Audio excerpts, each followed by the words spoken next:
মালদা জেলা প্রশাসনের উদ্যোগে বাংলা শস্য বীমা খরিফের একটি ট্যাবলোর উদ্বোধন করা হলো। বৃহস্পতিবার দুপুর আনুমানিক 1:30 নাগাদ মালদা জেলা প্রশাসনিক ভবন চত্বরে এই ট্যাবলোর আনুষ্ঠানিক উদ্বোধন করা হয়।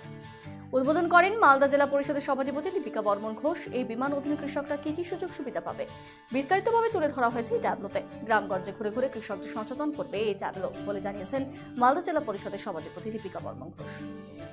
কোনো কারণবশত যে ক্ষতি হতো সেটা ক্ষতিপূরণ দেওয়া হতো, সেই ক্ষতিপূরণ বন্ধ ছিল 3 বছর থেকে।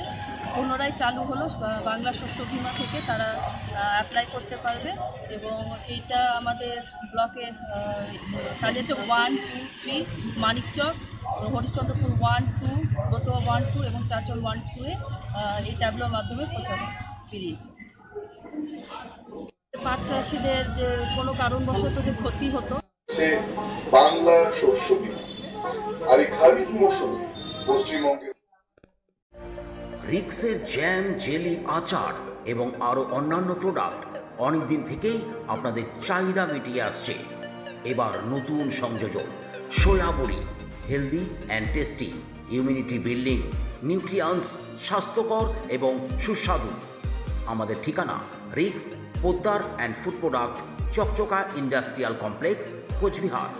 যোগাযোগ 9933636287।